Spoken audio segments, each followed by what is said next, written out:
Terima kasih, Tuan Dipertua.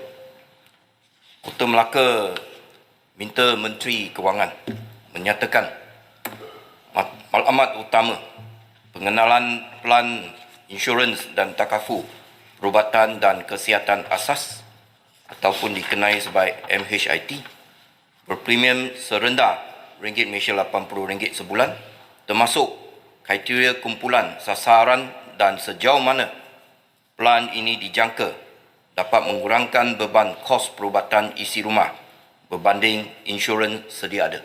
Terima kasih, Tuan Ketua. Menteri. Terima kasih Yang Berhormat Kota Melaka. Tuan Yang Bertua, pada 22 Januari 2026, kerajaan telah mengumumkan kertas putih pelan insurans dan takaful perubatan dan kesihatan MHIT asas untuk membolehkan lebih ramai rakyat Malaysia untuk mendapatkan perlindungan perubatan swasta dengan cara yang lebih mampu milik dan mudah difahami. MHIT asas akan menyediakan manfaat standard untuk kos rawatan penting bagi pesakit yang perlu menerima rawatan di hospital. Ini termasuklah jagaan di ward harian, kos ubat berimpak tinggi terpilih serta rawatan sebelum dan selepas kemasukan ke hospital. Plan MHIT asas ni adalah salah satu daripada strategi reset untuk menangani masalah tekanan kos industri kesihatan swasta. Plan ini merupakan langkah permulaan penting dan akan disokong oleh pelaksanaan inisiatif di bawah reset. Ingin ditegaskan bahawa plan ini akan melengkapi dan bukan pengganti penjagaan kesihatan awam yang akan terus menyediakan akses penjagaan kesihatan sejagat untuk semua rakyat Malaysia.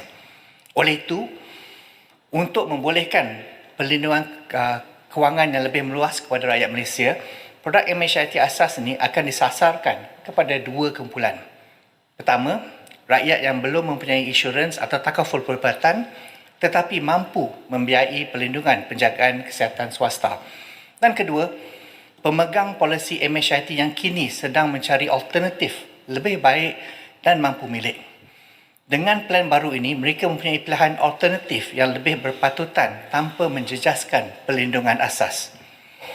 Plan MHIT asas yang sukarela ini mempunyai ciri-ciri yang memboleh kenaikan premium yang lebih stabil dan lebih boleh dijangka di masa tempoh polisi berbanding dengan produk sedia ada di dalam pasaran.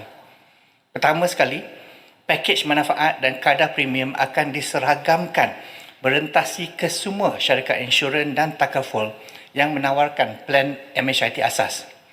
Ini membolehkan pengumpulan risiko yang lebih meluas menentasi ITO yang menawarkan plan asas ini. Kedua, amalan kawalan kos yang lebih berdisiplin, termasuklah penggunaan bayaran bersama yang berbeza mengikut rangkaian hospital, peralihan secara berfasa daripada sistem bayaran setiap perkhidmatan ataupun fee for service kepada sistem bayaran berdasarkan diagnostic related group dan rundingan perolehan perkhidmatan penjagaan kesihatan ataupun strategic purchasing membolehkan kawalan kos kesihatan yang lebih berkesan. Ketiga, produk asas ini juga lebih ringkas dan kendiri. Ini bermaksud plan MHIT asas ini bukan berasaskan produk berkaitan pelaburan ataupun investment link.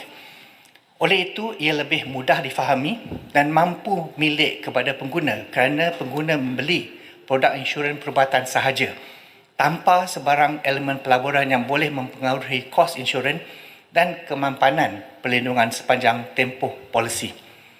Dengan premium yang lebih terkawal, termasuk ketika usia meningkat, plan ini dijangka mengurangkan tekanan kos kesihatan kepada isi rumah dan menawarkan pilihan yang lebih mampu milik berbanding plan insurans yang sedia ada.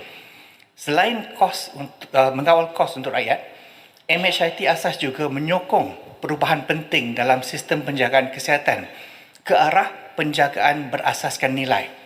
Selain daripada penggunaan modal pembayaran berasaskan DRG secara berfasa, pengenalan plan asas ini juga akan mendorong peningkatan ketelusan kos, pengamalan kesihatan digital dan penjajaran insentif ke antara hospital syarikat insurans dan pengguna yang lebih menekan penjagaan berasaskan nilai. Plan ini akan bermula dengan projek rintis pada separuh kedua 2026 dan pelaksanaan penuh pada awal 2027. Apabila dilaksanakan sepenuhnya, pemegang polisi yang sedia ada juga boleh memilih untuk beralih kepada plan MHIT asas dengan ITO semasa mereka selepas langkah interim berakhir tanpa perlu proses penguriditan ataupun underwriting semula atau tempoh menunggu.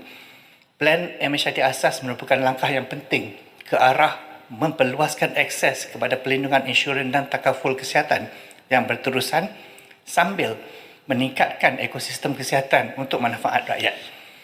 Dengan kerjasama pelbagai pihak, kerajaan akan terus melaksanakan perubahan yang berpanjangan untuk memperkukuhkan sistem penjagaan kesihatan negara.